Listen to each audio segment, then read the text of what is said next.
अब 3 नए आपराधिक कानून समझ लो सभी लोग, डिटेल से बिल्कुल ध्यान से, भैया बातचीत ना करो। जो 3 नए आपराधिक कानून आए वे हैं क्या? ये थे पहले अंग्रेजी कानून। अंग्रेजी कानून का मतलब ये था कि सबसे पहले लॉर्ड वारेन हेस्टिंग ने कुछ नियम बनाए। उसके बाद क्या हुआ कि एक भारत का पहला जो गवर्नर था जिसका नाम था लॉर्ड विलियम बेंटिक, ध्यान सुनना बहुत ध्यान से, लॉर्ड विलियम कौन था? बेंटिक। तो लॉर्ड विलियम बेंटिक ने लॉर्ड मैकाले से कहा कि तुम एक विधि आयोग का अध्यक्ष बन जाओ। तो लॉर्ड मैकाले को, बातचीत ना करो, लॉर्ड मैकाले को विधि आयोग का अध्यक्ष बनाया गया। विधि माने क्या होता है? कानून आयोग का अध्यक्ष बनाया गया। और इसी ने सबसे पहले जितने भी अपराध थे उनकी कोडिंग की थी। उनकी कोडिंग का मतलब ये था कि जैसे मान लीजिए कि मर्डर की धारा 302 तो उसका नाम 302 रखा, कि या ठगी की धारा 420। तो कोडिंग का मतलब है कि अपराधों की कोडिंग करने का काम किसने किया? बहुत बात करती हूं। अपराधों, बीच में टोकन ना पड़े भाई, अपराधों की कोडिंग किसने की थी? किसने की थी कोडिंग? लॉर्ड मैकाले ने। अब उसमें था क्या? अंग्रेजी जो कानून था उसमें सजा जो मिलती थी वो अंग्रेजी कानून के अनुसार मिलती थी। अंग्रेजी कानून के अनुसार जो लॉर्ड मैकाले ने अपनी कोडिंग रखी थी, 420 रखी थी, 376 रखी थी। अब धीमे धीमे हुआ क्या, इसी हिसाब से सजा होने लगी। जब भाजपा सरकार आई तो उन्होंने इस कानून को बदला। अब बदला क्यों गया? इसके पीछे 2 रीजन।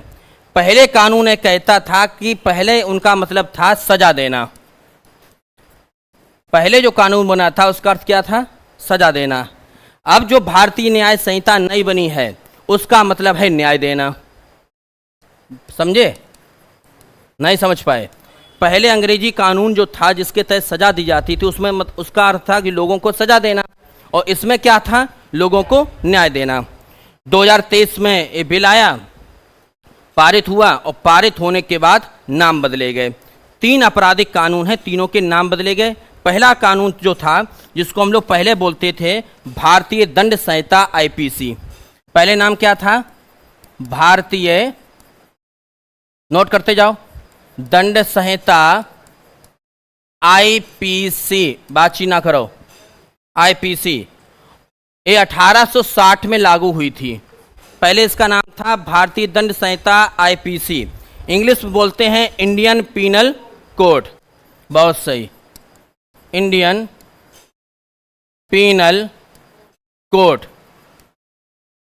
अब इसका नाम बदल गया है।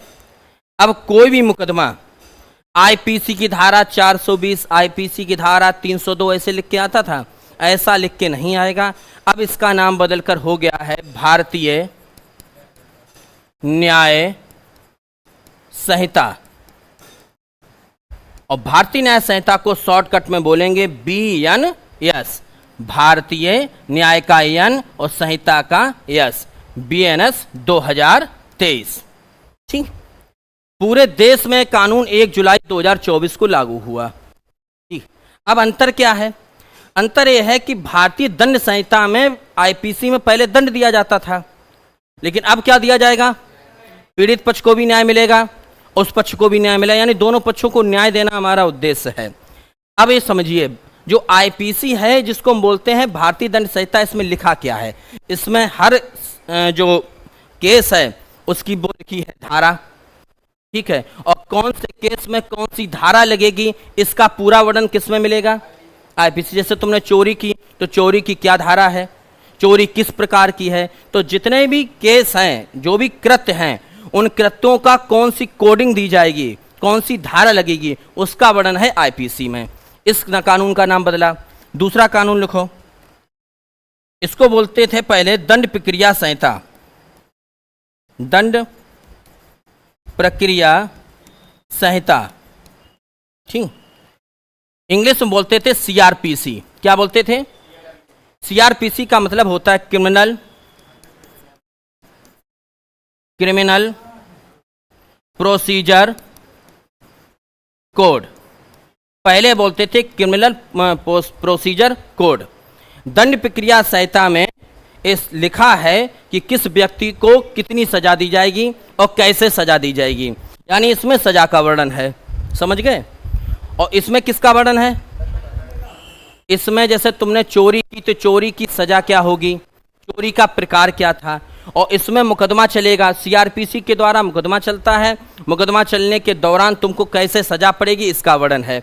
अब इसका नाम बदल गया है, अब दंड प्रक्रिया संहिता नहीं कहेंगे, सीआरपीसी नहीं कहेंगे, अब इसका नाम है भारतीय नागरिक सुरक्षा संहिता, और शॉर्टकट में बोलेंगे BNSS।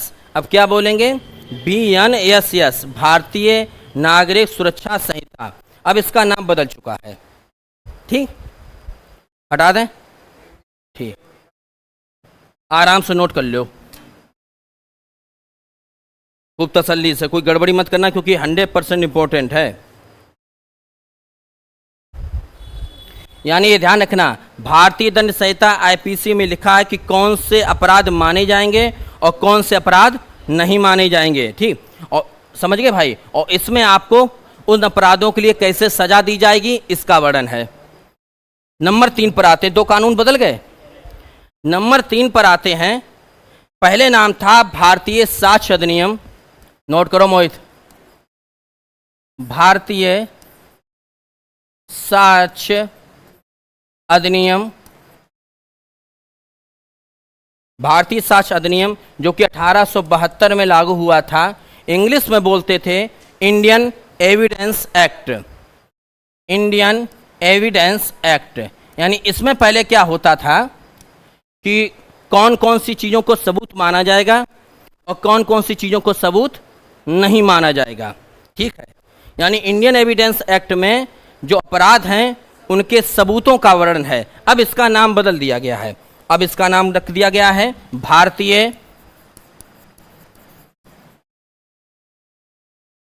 साक्ष्य अधिनियम। जो इंडियन एविडेंस एक्ट था अब इसका नाम भारतीय साक्ष्य अधिनियम हो गया है, और हिंदी में इसको लिखेंगे ऐसे करके भारतीय साक्ष्य अधिनियम यानी BSA। पहले इसको बोलते थे इंडियन एविडेंस एक्ट, अब क्या बोलेंगे भारतीय साक्ष्य अधिनियम। इंडियन एविडेंस एक्ट 1872 में लागू हुआ था और अब इसको बोलेंगे भारतीय साक्ष्य अधिनियम। हमने तीनों कानूनों के नाम बदल दिए, ठीक। बदलने के बाद क्या हुआ, केंद्र सरकार ने 1 जुलाई 2024 को पूरे भारत में इनको लागू कर दिया, और लागू करने के बाद कुछ नियम भी नए लागू किए, यानी कुछ धाराएं हटाई हैं और कुछ धाराएं नई जोड़ी हैं। क्या क्या परिवर्तन हुआ अपने संविधान में, अब इसको समझें। परिवर्तन नंबर 1, अब किसी भी थाने में आप FIR दर्ज करा सकते हैं, किसी भी थाने में। जैसे मान लिया आप सौरिक थाने के रहने वाले हैं और आपके ऊपर कोई घटना भाई छिबरामऊ थाने में, तो पहले लोग कहते हैं भाई घटना यहाँ हुई तो वहाँ जाओ तुम, लेकिन आप छिबरामऊ थाने में भी अपनी FIR दर्ज करा दी, बाद में वो मुकदमा जो होगा सौरिक थाने को ट्रांसफर कर दिया जाएगा। दूसरी, अब ऑनलाइन आप FIR दर्ज करा सकते हो, ऑनलाइन, ठीक। तीसरा, शादी का झूठा वादा करके सेक्स करने पर अब 10 साल की सजा है। पहले आईपीसी में इसका कोई वर्णन नहीं था, तो ये नोट कर लेना, शादी का झूठा वादा करना, नौकरी का लालच देना और उसके साथ किसी लड़की के साथ सेक्स करने पर 10 साल की सजा। पहले आईपीसी की धारा में ऐसा कोई वर्णन था ही नहीं। सेकेंड, धारा 377 को समाप्त कर दिया गया। ये धारा 377 क्या है, इसको लेकर जितने भी जानकार हैं वे सब विरोध कर रहे हैं। धारा 377 था समलैंगिक सेक्स करना, लड़का लड़का के साथ करें, तो ठीक, धारा 377 समाप्त कर दी गई, लेकिन पहले था, अब इसको इन्होंने समाप्त कर दिया। तो जितने कानून के जानकार हैं वो इसका विरोध कर रहे हैं कि भैया अगर ऐसा होता किसी लड़के के साथ कृत्य हो गया, कोई नाबालिग है, तो किस धारा में मुकदमा दर्ज करेंगे। अगला, व्यभिचार को भी खत्म कर दिया गया।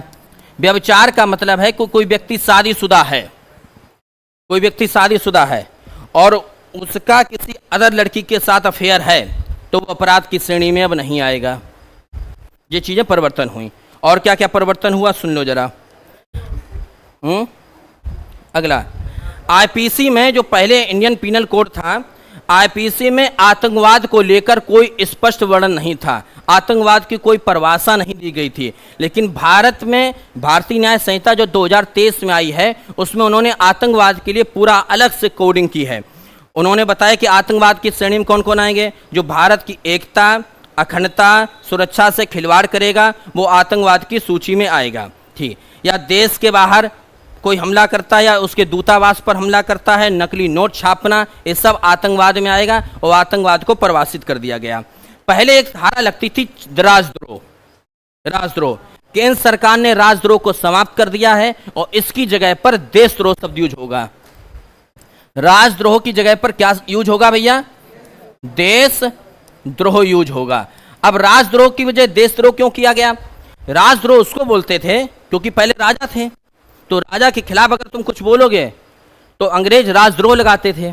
अब राजद्रोह नहीं लगा क्योंकि यहां राजा तो रहा नहीं, अब क्या लगेगा तुम पर? देशद्रोह लगेगा। अगला, एक बहुत घटना होती थी भारत में, मॉब लिंचिंग। मॉब लिंचिंग का मतलब है कि 5 से अधिक लोग मिलकर धर्म के आधार पर, जाति के आधार पर किसी व्यक्ति को पीटते थे। तो कोई मुकदमा नहीं था, पहले मुकदमा था लेकिन कोई अलग से कानून नहीं था। अब मॉब लिंचिंग पर अलग से कानून बना दिया गया है और इसकी धारा बनाई गई है 103(2). नोट कर लो, मॉब लिंचिंग। मॉब लिंचिंग पर कानून बन चुका है और इसकी धारा है 103(2). अब इसको क्या बोलेंगे? BNS 103(2).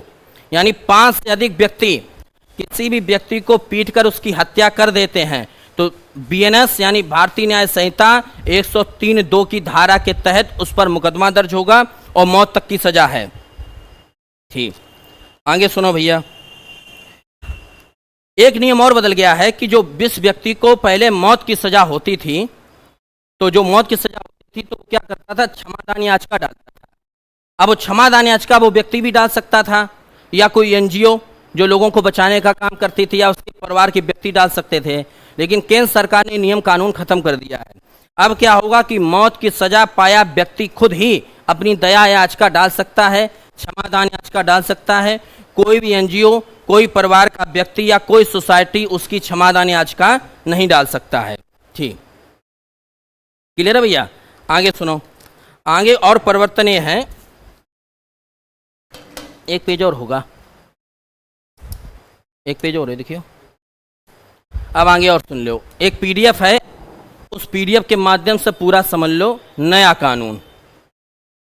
एक कागज और होगा, देखो, उठाए दो। सुनो भैया, नया कानून में क्या क्या है, इस ध्यान से पढ़ना। इसमें लिखा है कि प्राइमरी एविडेंस का दायरा बढ़ा। प्राइमरी एविडेंस के दायरे के बढ़ने का मतलब है कि सेक्शन 52 में प्राइमरी एविडेंस को डिफाइन किया गया है। इसमें डिजिटल रिकॉर्ड्स, वीडियो रिकॉर्डिंग्स को प्राइमरी एविडेंस ही माना जाएगा, बशर्ते उनके साथ किसी प्रकार की कोई छेड़खानी ना की गई हो। यानी पहले वीडियो रिकॉर्डिंग को, कॉल रिकॉर्डिंग को सबूत नहीं माना जाता था, लेकिन अब इसको प्राइमरी सबूत के तौर पे माना जाएगा। इस आधार पे सजा भी होगी। अगला सुनो, 3 पे आओ।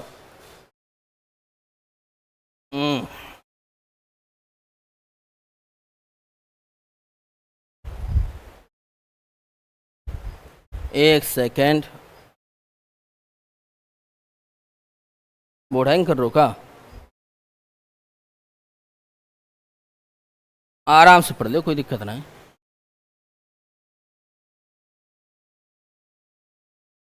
आगे सुनो भाई। हाँ भाई सुनो, अगला लिखा है कि भारतीय साक्ष्य अधिनियम डिजिटल एविडेंस पर भी जोर देता है। इसका लिखा कि सेक्शन 2D के भाग 6 में दस्तावेज यानी डॉक्यूमेंट्स को परिभाषित किया गया है, जिसमें इलेक्ट्रॉनिक डॉक्यूमेंट्स यानी डिजिटल रिकॉर्ड्स को जोड़ दिया गया है। अब ई डॉक्यूमेंट्स यानी डिजी लॉकर के जो डॉक्यूमेंट्स हैं या इंटरनेट के जो डॉक्यूमेंट्स हैं, अब उनको सबूत माना जाएगा। 5 पे आओ। गंभीर मामलों में फोरेंसिक जांच जरूरी। इसमें लिखा है कि धारा 176 में, यानी अब इसको बोलेंगे BNS 176, IPC 176 नहीं, धारा 176 में गंभीर अपराध के मामलों में फोरेंसिक जांच को जरूरी कर दिया गया है। इसके मुताबिक जिस मुकदमे में, जिस केस में 7 साल से ऊपर की सजा का कोई मुकदमा है, जैसे 302 का है, 376 का है, तो उसमें अब आपको फॉरेंसिक जांच करनी पड़ेगी पुलिस वालों को निश्चित। पेज नंबर 8 पर आओ।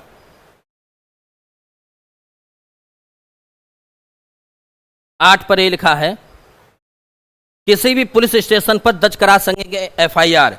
धारा 173 में 0 एफआईआर का प्रावधान किया गया है। 0 एफआईआर यानी घटना किसी भी थाना क्षेत्र की हो, उसकी एफआईआर किसी भी जिले और थाने में कराई जा सकती है। पहले कई बार पुलिस फरियादी को थाना क्षेत्र का हवाला देकर लौटा देते थे, लेकिन अब आप छिबराऊ में हो, कन्नौज में हो, फरक्काबाद में हो, गुजरात में हो, वहीं एफआईआर दर्ज करा दो। ठीक, पेज नंबर 9। भारतीय नागरिक सुरक्षा संहिता 6 बड़े अपडेट में लिखा है कि पुलिस स्टेशन जाए बगैर कर सकेंगे एफआईआर। धारा 173 के मुताबिक अब पुलिस स्टेशन जाए बगैर ऑनलाइन एफआईआर दर्ज कराई जा सकती है।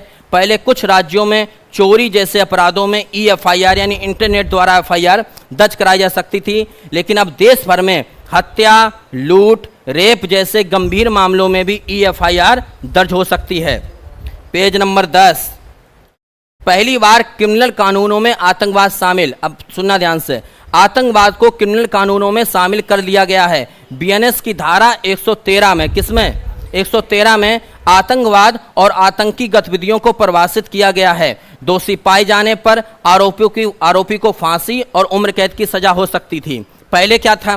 पहले आईपीसी में आतंकवाद शामिल नहीं था। ऐसे मामलों को यूएपीए के तहत पेश किया जाता था। यूएपीए के नियम ज्यादा सख्त होते हैं और मामलों की सुनवाई स्पेशल कोर्ट में होती थी। अगला, मॉब लिंचिंग पर अलग से कानून, फांसी की सजा। बीएनएस की धारा 103(2) के मुताबिक अगर 5 या उससे अधिक ज्यादा लोगों का ग्रुप जाति, धर्म, लिंग या नस्ल आस्था की वजह से किसी व्यक्ति की पीट कर हत्या कर देता है, तो हर एक व्यक्ति को, ग्रुप के हर एक व्यक्ति को फांसी की सजा हो सकती है। पहले आईपीसी में इसके लिए अलग से कोई कानून नहीं था। मॉब लिंचिंग के दोषियों पर 302 के तहत मुकदमा चलाया जाता था, लेकिन अब मॉब लिंचिंग के लिए अलग से धारा बना दी गई है। पेज नंबर 11 के बाद आ जाओ पेज नंबर 12 पर। हाँ, एक नया परिवर्तन हुआ है।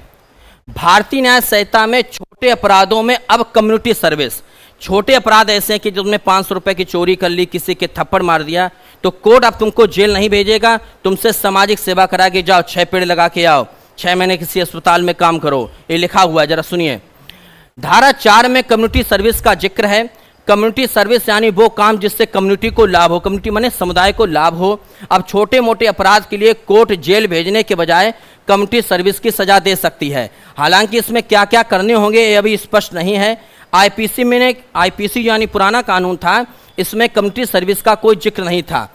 अब सजा के तौर पर कम्युनिटी सर्विस कब दी जा सकती है? पब्लिक सर्वेंट के अवैध व्यापार में शामिल होने पर, 5,000 की चोरी करने पर, शराब पीकर चिल्लाने पर, मानहानि के मामले पर। ठीक भाई। अगला, भारतीय न्याय संहिता की धारा 291 के मुताबिक यदि कोई पालतू जानवर किसी व्यक्ति पर अटैक करता है या कोई नुकसान पहुंचाता है, तो जानवर के मालिक को 5,000 रुपए का जुर्माना और 6 महीने की जेल हो सकती थी। पहले आईपीसी में ऐसा कोई नियम नहीं था। पेज नंबर 16, शांत रहो। अब ये सुनना जरा, ये मुसलमानों के लिए विशेष तौर पर बनाया गया। नाबालिग पत्नी से जबरन शारीरिक संबंध बनाना रेप होगा, लेकिन हिंदुओं पर लागू नहीं हो सकता है। क्यों नहीं लागू होगा? सुनो, ये मुसलमानों के लिए, सुनो ध्यान से। भारतीय न्याय संहिता की धारा 63 में रेप को परिभाषित किया गया है। इसके सेक्शन 2 में कहा गया कि यदि कोई व्यक्ति पत्नी के साथ जबरदस्ती यौन संबंध बनाता है तो उसे रेप नहीं माना जाएगा। ठीक, पत्नी के साथ जबरदस्ती यौन संबंध बनाता है तो रेप नहीं माना जाएगा, बशर्ते पत्नी की उम्र 18 साल से अधिक हो। यानी नाबालिग पत्नी से जबरन संबंध बनाना रेप के दायरे में आएगा। पहले आईपीसी की धारा में यह उम्र कितनी थी? 15 साल।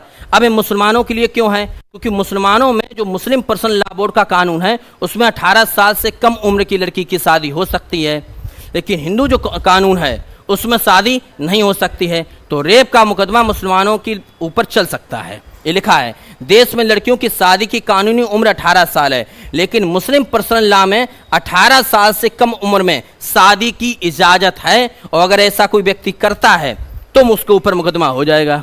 ठीक, अगला पेज नंबर 16, 18 हो गया। 18 के बाद आ जाओ 19 पर।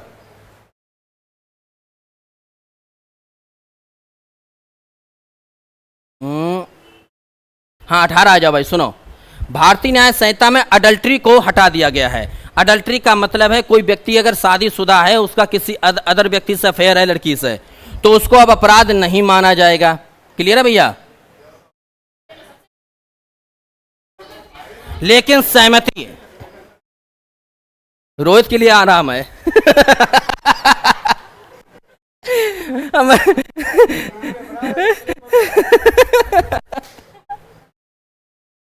हाँ भैया सुनो, भारतीय न्याय संहिता में अडल्ट्री को हटा दिया गया है, यानी एक्स्ट्रा मैरिटल अफेयर अब अपराध नहीं है।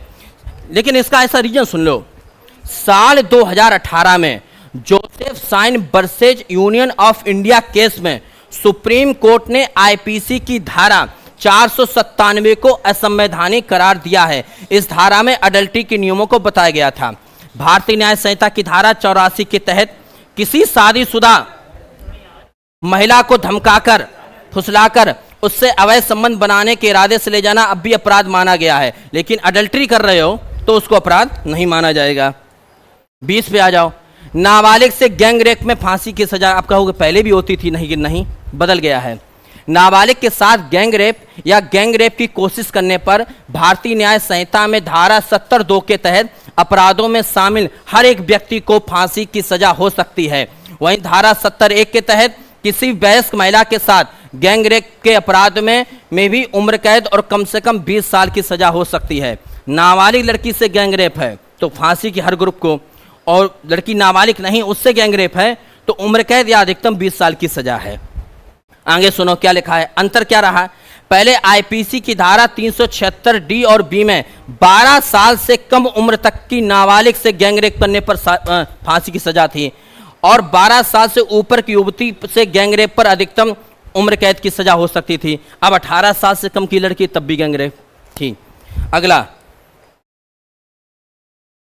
ये लिखा, मैं बता चुका हूं, शादी का झांसा देकर यौन शोषण करना अपराध। धारा 69 के मुताबिक किसी भी महिला से शादी का झूठा वादा करके या उसे नौकरी और प्रमोशन का लालच देकर यौन संबंध बनाने पर रेप ना हो फिर भी 10 साल की जेल और जुर्माने का प्रावधान है। इसमें पुलिस बिना वारंट के आरोपी को गिरफ्तार कर सकती। जा बात तुम लोग खास तौर पे पढ़ लो।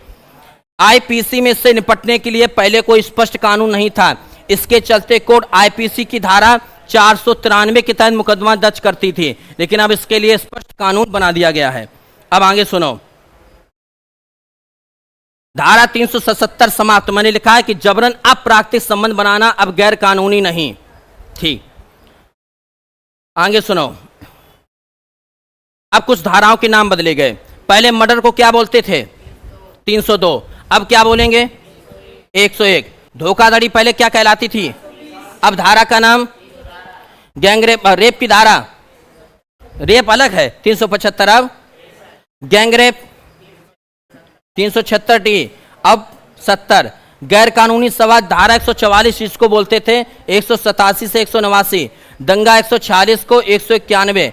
दहेज हत्या 304 बी को 80। हत्या का प्रयास 307 को 109 कहा जाएगा। मानहानि का दावा 499 की जगह 356। किडनैपिंग 359 की जगह 137। हमला 351 की जगह 130। और किसी लड़की का पीछा करना 354 डी के तहत 78। समझ में आया भैया? अब एक पॉइंट और नोट करो, इन तीनों कानूनों को संयुक्त रूप से क्या कहा जाएगा, जैसे भारतीय न्याय संहिता, भारतीय नागरिक सुरक्षा संहिता और इंडियन एविडेंस एक्ट को संयुक्त रूप से कहा जाएगा, इसके बारे में नोट करो जरा। सबके समझ में आया? इसको जरा नोट करो। अब इनको बोला जाएगा, जो तीनों आपराधिक कानून हैं इनका एक साथ नाम रखा गया है कि भारतीय आपराधिक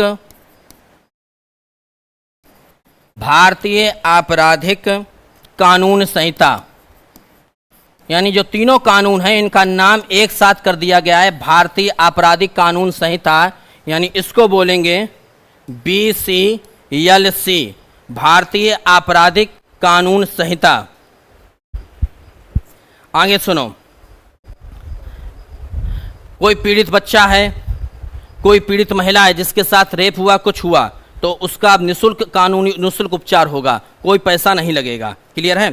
एक और ध्यान रखना, अगर आपसे पूछा जाए कि इन कानूनों को बनाने के लिए किस समिति का गठन हुआ था, तो गृह मामलों की संसदीय स्थायी समिति। इन कानूनों को किसने बनाया है? गृह मामलों की संसदीय स्थायी समिति ने इन कानूनों को पेश किया है और पूरे भारत में अब लागू हो चुके हैं। तो इतना सभी लोग याद रखना कि अगर आपकी 302 की जगह पे 101 लिख के आ जाए मुकदमा में, तो घबराइयो मत, इन धाराओं के नाम बदल चुके हैं, टोटल कानून बदल चुका है। ठीक भाई, समझ में आ गया सबके?